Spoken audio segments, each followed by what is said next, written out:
Thank you very much, Kim. Next up is Niña Salarno, the District Attorney for Modoc County.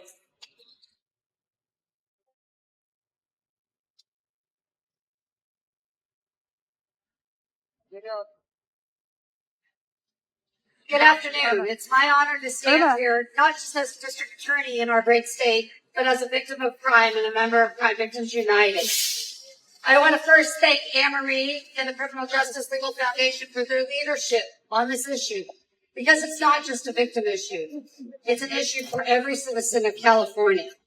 I want to thank our law enforcement partners. PORAC is here today. They represent over 88,000 law enforcement men and women throughout the state of California that are joining us in this fight.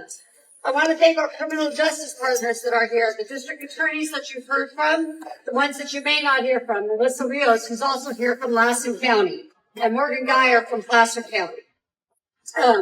But most importantly, we need to thank these victims. You've heard some of these stories. They are heart-wrenching, but behind every story is a human being that lost their life and a family that has suffered irreparable devastation.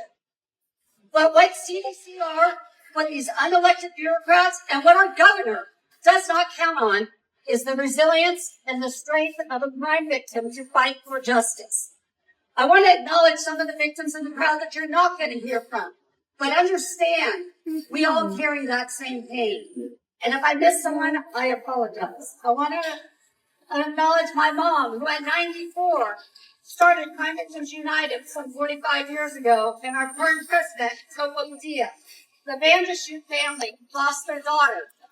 Devin Boyd lost her daughter.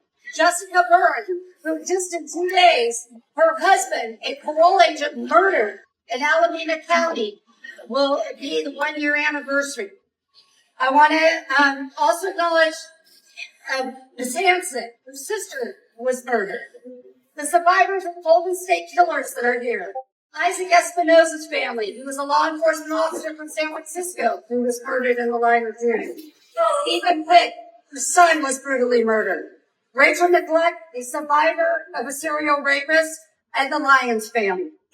As also standing with us are organizations that represent not only victims, but citizens all across our state.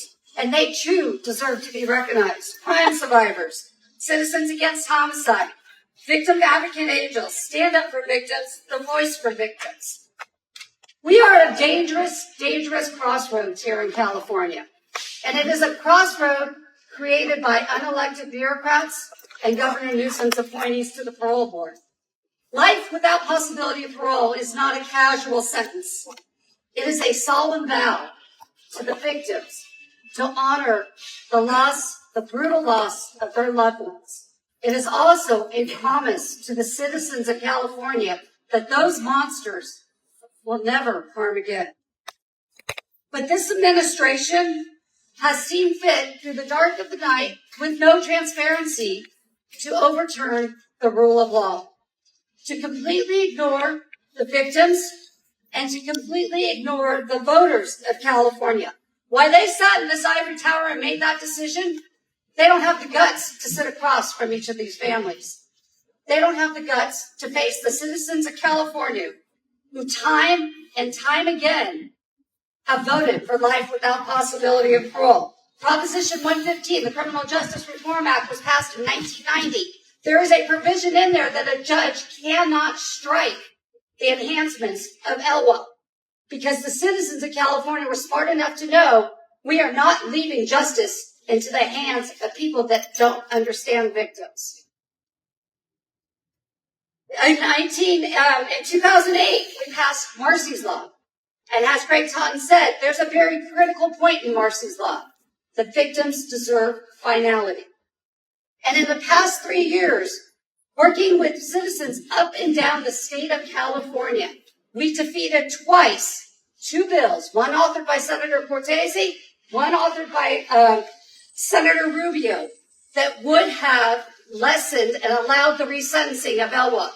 Those were defeated when the people of California called their legislatures, and it was a bipartisan effort that defeated that. What right does this parole board that sits in an ivory tower They can't face a victim that doesn't in transparency have a right to alter the course of the rule of law. It's like a child that had a little tantrum. Because they couldn't do it right, they are now doing it in the cover of the dark.